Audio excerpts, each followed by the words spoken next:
ত্রিপুরাতে এবার বিজেপির গোষ্ঠীদ্বন্দ্ব নিয়ে সিপিআইএম তীব্র কটাক্ষ করেছেন। তবে সেই ফুটেজগুলো আপনাদেরকে দেখাতে আমরা রীতিমতো দেখাতে চলেছি। বাগবাসা বিধানসভার মধ্যে একটা অপ্রীতিকর পরিবেশ তৈরি করার পরিকল্পনামূলকভাবে এটা কাজ করা হয়েছে। অগ্নিসংযোগ হয়েছে ভূত। দেখলেন, এই বিষয়বস্তুটা কিছুটা পার্ট অন পার্ট টু করে তুলে ধরার চেষ্টা করার পর রীতিমতো আলোচনায় আমরা সরাসরি যে প্রতিবেদন নিয়ে তুলে ধরেছি সেটাই বাস্তবে মিলে যাওয়ার একটা সম্পূর্ণভাবে আলাদা।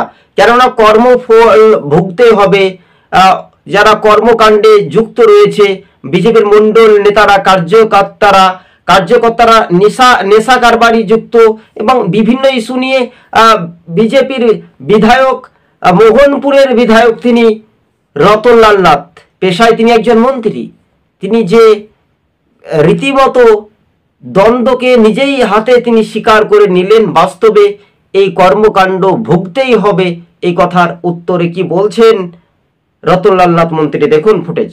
জায়গায় আমরা লক্ষ্য করতে পেরেছি এ ধরনের ভূত বেশি অগ্নিসংযোগ, কর্মফল ভুগতেই হবে। ভালো করে শুনবেন দর্শক বন্ধুগণ সেই ফুটেজটা রীতিমতো। গীতার কথা, বিজ্ঞানী কি বলছে? Every action has an equal and opposite reaction. আপনি যা করবেন, আমিও রতননাথ যা করব, আমার সরকার যদি উল্টাপাল্টা করে। হ্যাঁ, আপনারা শুনতে পেলেন দর্শক বন্ধুগণ। এতক্ষণ যে প্রতিক্রিয়াগুলো আমরা দেখিয়েছিলাম রাজনৈতিক বিশেষজ্ঞদের মতামত নিয়ে যখন একটা আলোচনা করছি, উত্তর পূর্বের রাজ্যে ত্রিপুরায় ফের উত্তপ্ত পরিস্থিতি কেন ঘটছে, এই কথার উত্তর আগামী দিন ত্রিপুরার মানুষজনকে বুঝাতে হবে।